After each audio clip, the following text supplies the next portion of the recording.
My vengeful, abusive ex-boyfriend orchestrated an acid attack which turned my life upside down. This is Cut to the Crime. Right, Adele, so what are we doing with your hair? My hair's pretty complex. I'm a survivor of an acid attack. So I was kind of injured this side, so I have a hairpiece. I have an ear this side, but I lost my ear that side, so it's kind of like, yeah, it might be a bit awkward to do, but just so the front bit is here, but just up at the back. Okay. I never have it up. I fancy a change. So I was 16 when I met my ex-partner. I was pretty naive. My first relationship, he was a lot older. It was kind of exciting. And yeah, I shortly realised that he was controlling, trying to control my friends. And yeah, obviously over time it escalated on and off for 6 years. Okay. Yeah, I just feared, I was scared. You know, I was scared to be with him, but I was even more scared to be not with him. I tried to get away from him, so I went on the cruise ships to work as a spa therapist. I'd just come back from the cruise ship, he'd moved on, got someone else, had a child. I felt good. The next day, I got these flowers saying that he'd still loved me. And then I remember just looking at the note and I went to the toilets and was physically sick. Right. Pulls you straight back in. It was my birthday. I'd got more flowers. So I remember taking the flowers back. As soon as I got there, he locked the doors and I was imprisoned for till probably 4 a.m. in the morning. He beat me up, told me that I wasn't ever getting out of there and that he was going to kill me. He'd rather do time for killing me, and that I couldn't have a life. I didn't think I'd ever get out of there alive. It's terrible. 2 weeks later, he was just constant, messaging me, ringing me. Of course, I just obviously just went and met him. Right. And we was walking down this alley, and then that was when someone jumped out of me and stabbed me. Stabbed you? Yeah, I got stabbed here. Don't know if you can see the scar. Someone jumped out of behind a bin and, well, went to stab Anthony, but as I turned round, I got stabbed. But then something in my head was like, if that was Anthony and someone tried to stab him or stab me, he would not let them get away. Okay. And he did. Twist over in your head. And it was the police that said, we think Anthony's involved and he'd, you know, planned this stab attack. Right. So he paid someone off the streets, a heroin addict, to do it. Terrible. Second week of August, I got a message, come and meet me. I was probably honest as I've ever been to him by saying, I don't want nothing to do with you. Like, you've done this, you got me stabbed. It was a normal Thursday morning. So I remember sitting at the bus stop. I was on the phone to my friend, and then this man come. He was in a black tracksuit. I thought I'd just carry on walking. Yeah. He'd come from behind and chucked acid over me. And yeah, I mean, it's still a blur now, like, but I remember just running. I felt like I was melting. I literally felt like I was dying. Like, I just can't explain the pain. Like, I was just begging for water. I was like, I just need water, water. My hair went in smoke. I remember looking down. I had everything was burnt and stuck to me. It's just a blur. Like, the smell, I can still smell it today. My parents were on holiday. They were in Turkey. So, like, I was just crying for my brothers. Like, you know, I remember getting to hospital. I remember they just put me in this shower and was just dosing me in water. I remember my brothers, they got there and, like, they said that they both, you know, argued at who would go in because they just didn't know what I'd look like. No one would know what to expect. When you're in hospital, what's happening from that point? What do you remember?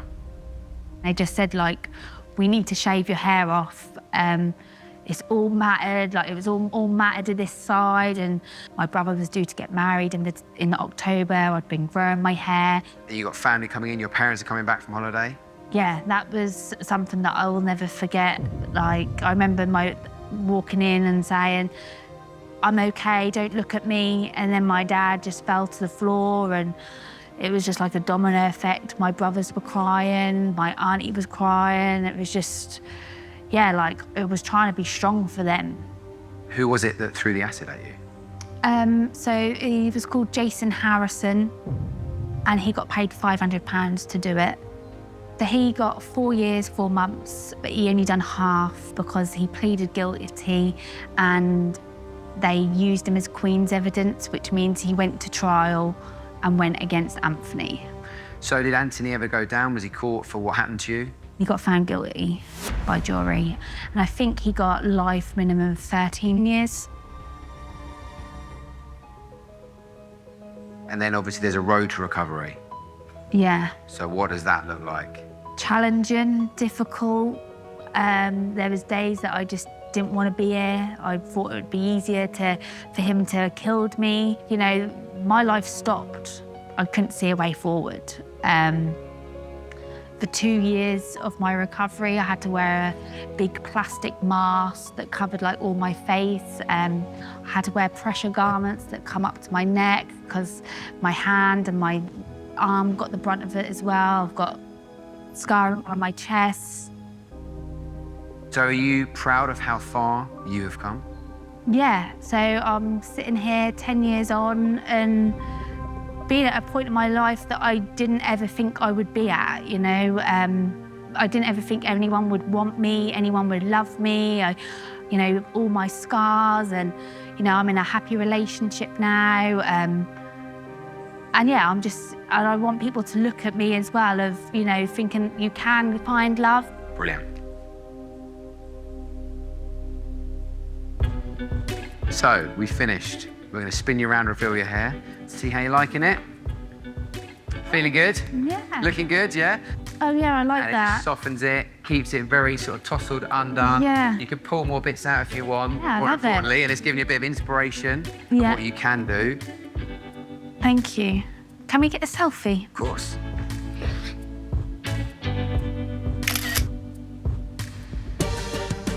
So as an outsider looking in, she's told her story many times. This is the last time she's telling her story. She sees herself in a positive light, and I feel that she sees herself more as a survivor than a victim.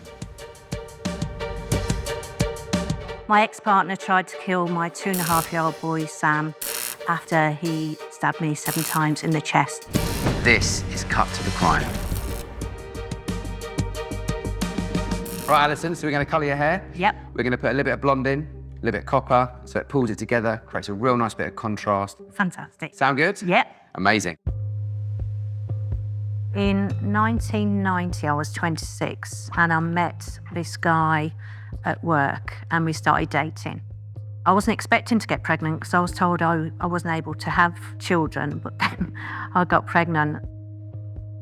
Things moved very quickly because he started being quite abusive when I was pregnant, and he was drinking a lot, and he was obviously sleeping around with other girls, I found out later. The way he treated me, there was nothing of me left. I was disappearing. I lost my sparkle, my confidence. I was always nervous. I was always shaking. Yeah. So I left and I set up home by myself with Sam. He was just such a lovely little boy. He was happy, he was really confident. They loved him at nursery. So life was good and I was enjoying life. I was getting my confidence back. The 5th of July, 1994, there was a knock at the door and my ex-partner was at the door. Right. He said, "I've come to discuss me and Sam." So I thought, hallelujah, he's come round, he's realised that he needs to be a consistent father. So I invited him in. Sam ran up to him and he just sort of pushed him away. And I looked at him and said, "Well, what are you doing?" Okay. And he just said, "Today's the day you're going to die." Got a knife out of his back pocket, head-butted me twice, straddled me in a corner of the room and started stabbing at my chest. I pulled this leg up to protect my chest. Okay. And Sam, incredibly, jumped on his back. Really? So how old is he? He was 2.5. 2.5, Jumping right. on his back to try and stop him. Blood was spurting out of me and I could feel myself just going. Realise you've been stabbed. You know it's I very knew, evident. I knew, and I just felt my life force just leaving my body. Right. I knew I had to stay awake because if I didn't, I knew I'd die. And when I came back, the room was a bloody mess. I was a bloody mess. Right. My lip was hanging off because that had been split in two. You know, I had immense pain. And I just looked at him calmly and I said, what would your mum do if she saw you doing this to me and Sam? And with that, he let out this animal noise, like, I can't even do it. But as he moved back, I was able to jump over him. I was able to run out the house, ran to the little corner shop, and they saw the stairs and they found the ambulance and the police. Right. The regret I had was I left Sam in the house. Right. My ex took Sam in a car, driving the wrong side of the road. It was all across the police radio, as you can imagine. It was now rush hour time. Okay. A newly qualified police officer stopped and said, right, if I thought I'd killed my ex, where would I go? And she intuitively went to the place that he was. Right. So there was a little bit of countryside in the middle of Birmingham, and the ex had parked the car. Right. And he was gassing himself and Sam in the car. When the police turned up, he had Sam on his lap and his arms across Sam. The police asked him to release him, he wouldn't. But at that time, Sam's back was arching, which means he was overdosing on the carbon monoxide. So they smashed the window, grabbed Sam, took him to hospital and arrested my ex. Where's your mind at now where you don't know where your son is and all that? How long till you find out what's happened and what's going on? No.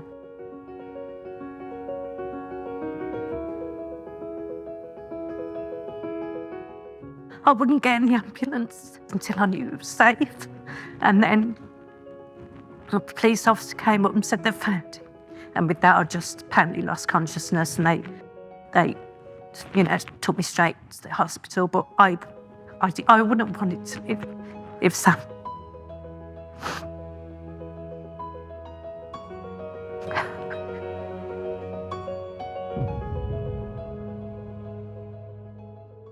So we had to live with Mum and Dad as ordered by the social services because I wasn't well enough to look after him. Right. So what you'd experienced had just completely knocked you on your back and you got to build yourself up from there.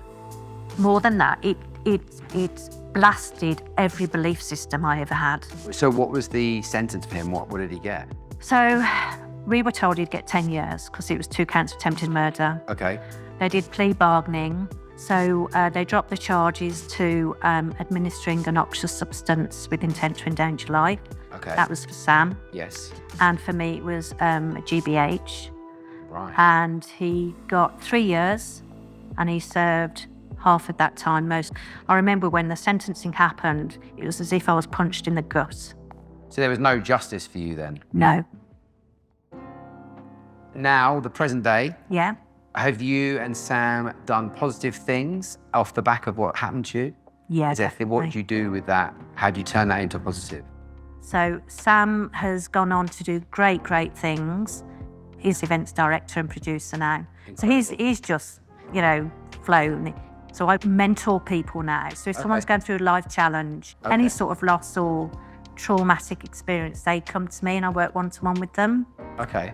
And quite frankly, I'm absolutely delighted with the person I've become. Amazing. And what I've achieved. And I often say if I die today, I'd die fulfilled and happy. Can't say it better than that. No. Right, Alison, Yep. we're finished. Yep. Are you excited? Very. You ready to see your hair? Yes. Let's go. I'm going to turn you all the way around. Okay. Oh, wow. Amazing. Oh, I love it. Feel good? Very. Yeah? Wow. That is gorgeous. Good. Can I have a selfie? Of course, yeah, let's get on.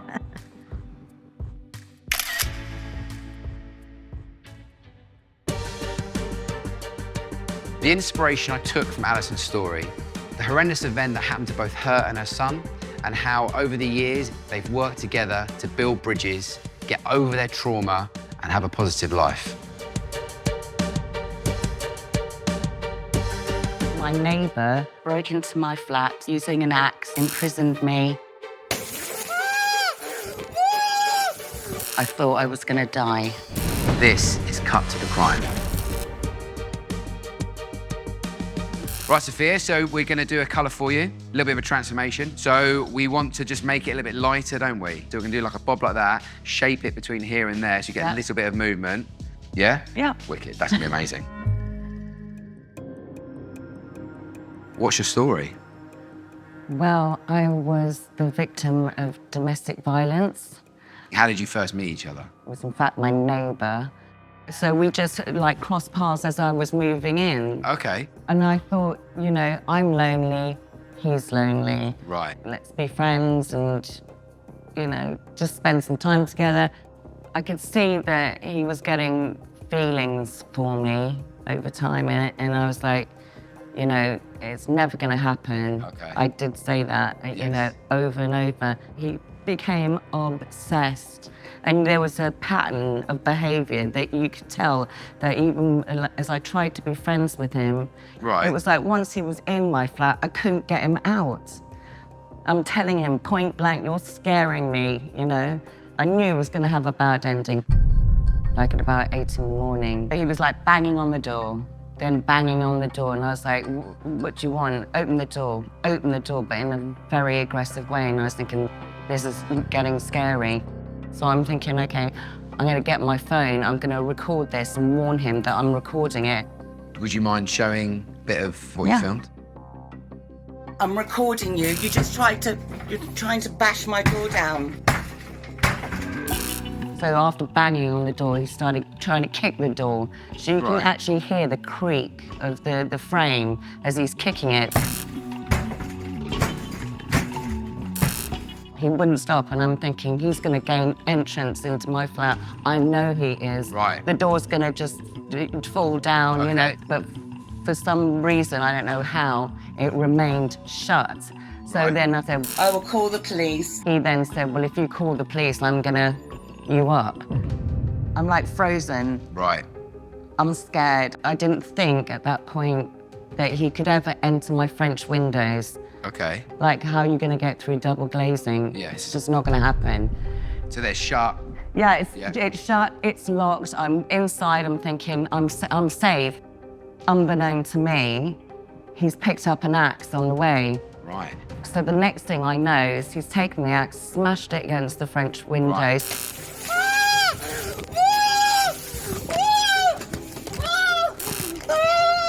It's shattered immediately, so that's a lot of glass. So as soon as I heard that, I just ran from my front door into the hallway.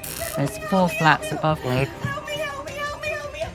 So I'm literally, he must be right behind me. I'm running for my life. Help me, help me, help me, help me. I'm thinking one person is going to be in that's going to save me, that's going to walk out.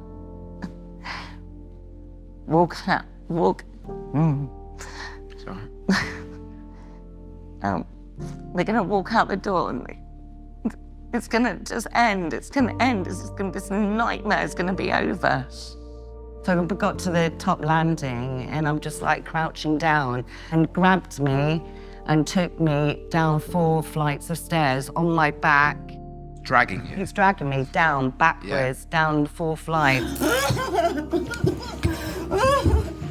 I'm still begging, please help me. Just thinking somebody's gonna hear me. Yes. They're like, nobody did.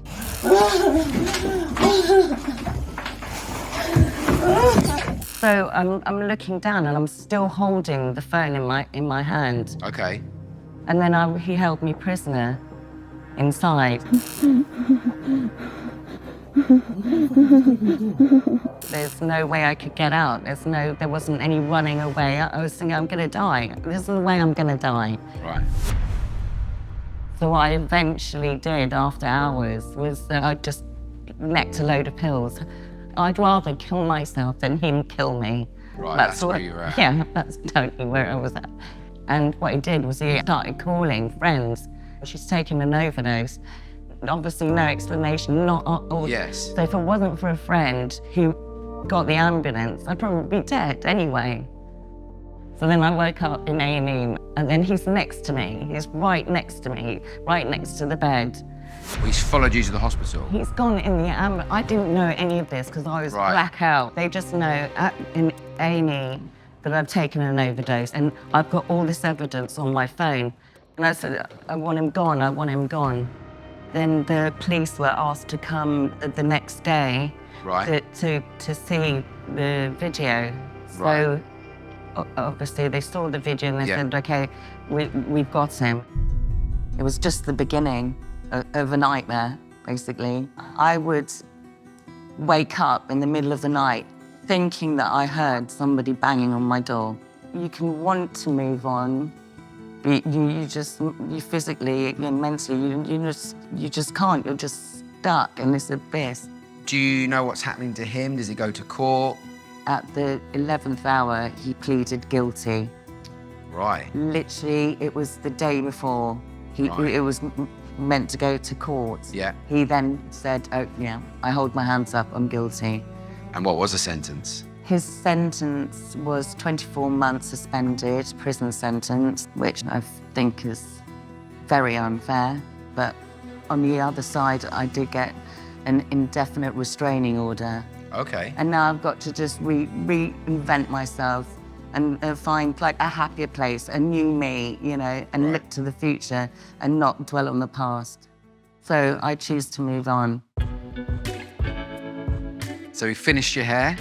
We're going to give you the big reveal. Are you excited? Very. Cool. We're going to spin you around. Thank you. Oh my God, I love it. Amazing. It's amazing. Happy? Feeling good? Very. I love it, and Amazing. thank you so much. So watching Sophia's video, and when she was being dragged down the stairs, I didn't know what to say to her, what to do, or how to comfort her in that situation. I found that quite hard. You could see it affecting her as she was showing me, which I've never experienced before in my life. I'm a survivor of a homophobic and racial attack. I was punched in the back of my head because I'm black and gay. This is Cut to the Crime. So Nat, what would you like to do?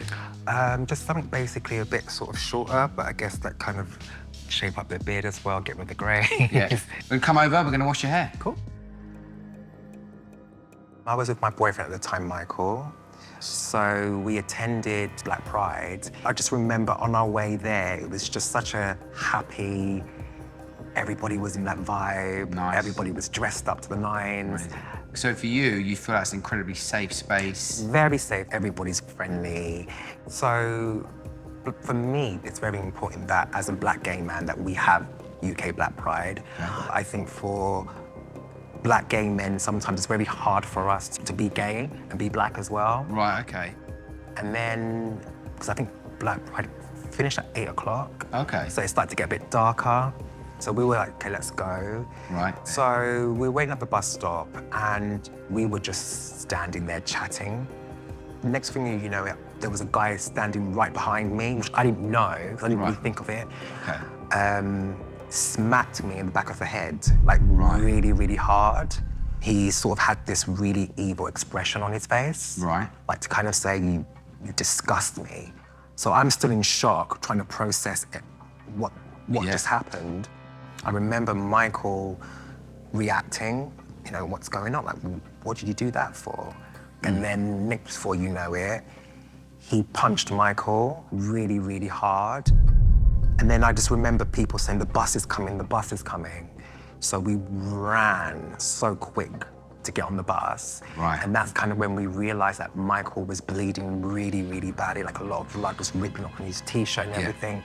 I remember another two girls who I think probably saw what had happened. I was like, oh my gosh, are you guys okay? You guys okay? We're gonna get you an Uber to the hospital.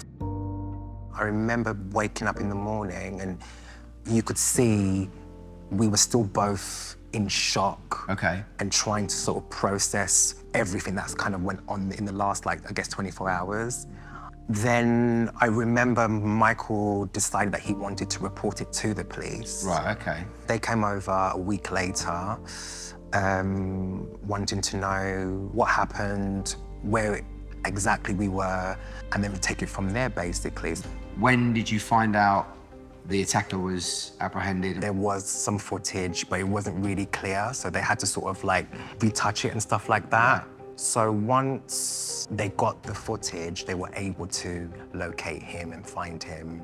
Right. And then we were told that from that hearing, he pleaded not guilty. So it meant we would have to go to court. Until January of this year, last month, we get an email saying that he had changed his plea from not guilty to guilty, so we don't have to go to court anymore. Right, okay. So what was your attacker charged with? Racial or religious aggravated actual bodily harm and aggravated assault by beating. I remember me and Michael just thinking we had to turn this negative thing into a positive thing. Did you become more aware of other things that happened in and around London that were similar to your story? Yeah, so basically 2 weeks before our attack, there was another similar homophobic attack in Clapham in South London. They actually did reach out to me and Michael on social media, just saying that I'm so sorry that this has happened to you, both of you. When things like that happen, the whole LGBT community is very supportive. It's made me and Michael feel very appreciative that people took the time to see how we are as well. This is obviously a serious societal issue. Yeah, I would say in the last 5 years, leading up to the end of 2023, hate crimes on a basis of sexual orientation has increased by 112%. It's a lot. It's a lot, yeah. So it's very important for me to share my story, and that if anybody has gone through it, that you're not alone. So you proud of yourself? Very proud of myself, very proud to be a gay man, proud of what I've done, and through all of this, being proud to being able to speak my truth out there. Amazing. So Nat, we finished your hair. Yep. Are you ready for the reveal? Very much so. Fantastic. Yeah. I'm gonna spin you around. All right, cool. Right. Yeah, I'm liking that. That's really good. Feeling fresh. That's cool. Clean. I like that. Thank you so much for sharing your story. That's all Really right. appreciate your time. That's cool. Do you want to take a selfie? Amazing, yeah, Yeah. let's get that done.